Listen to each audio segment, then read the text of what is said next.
Aba, Ginoong Maria, napupuno ka ng grasya.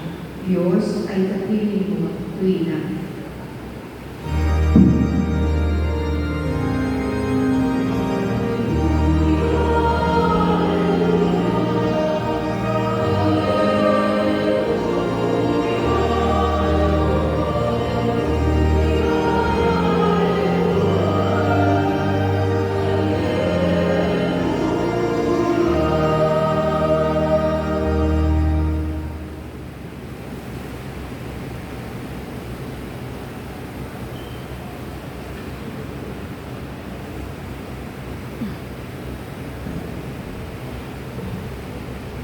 Sumainyo ang Panginoon. At sumayo rin Ang mabuting balita ng Panginoon ayon kay San Lucas.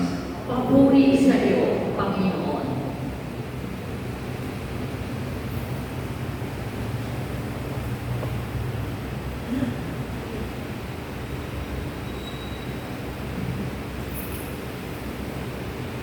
Noong panahon iyon, ang Anghel Gabriel ay sinugo ng Diyos sa Nazaret, Galilea, sa isang dalaga na ang pangalay Maria.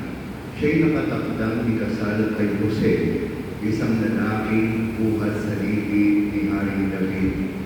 Paglapit ng anghel sa pinaroroonan ng dalaga, binati niya ito, "Matuwa ka, ikaw ay nagdudugod sa Diyos," wika niya. "Sumasa iyo ang Panginoon."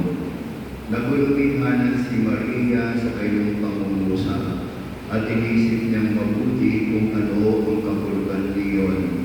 Kaya sinabi sa kanya ng anghel, "Huwag kang matakot, Maria, sapagkat kinalulugan ka ng Diyos.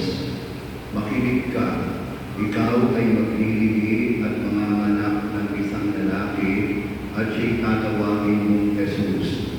Magiging dakila siya at tatawaging anak ng kataas-taasan. Ibibigay sa kanya ng Panginoong Diyos ang trono ng kanyang amang si David. Maghahari siya sa angkan ko magpakailanman at ang kanyang paghahari ay walang hanggan." "Paano mangyayari ito gayong ako'y dalaga?" tanong ni Maria. Sumagot ang anghel, "Bababa sa iyo ang Espiritu Santo at liliniman ka ng kapangyarihan ng kataas-taasan.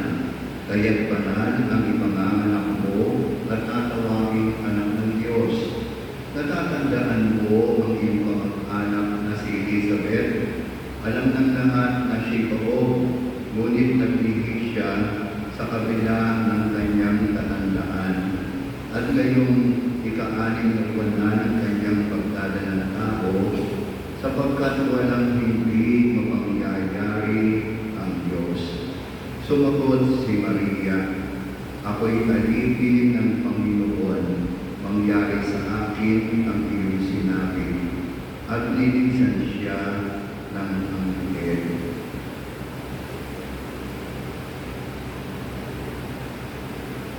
Ang mabuting balita ng ating kaligtasan. Pinupuri ka namin, Panginoong Jesucristo.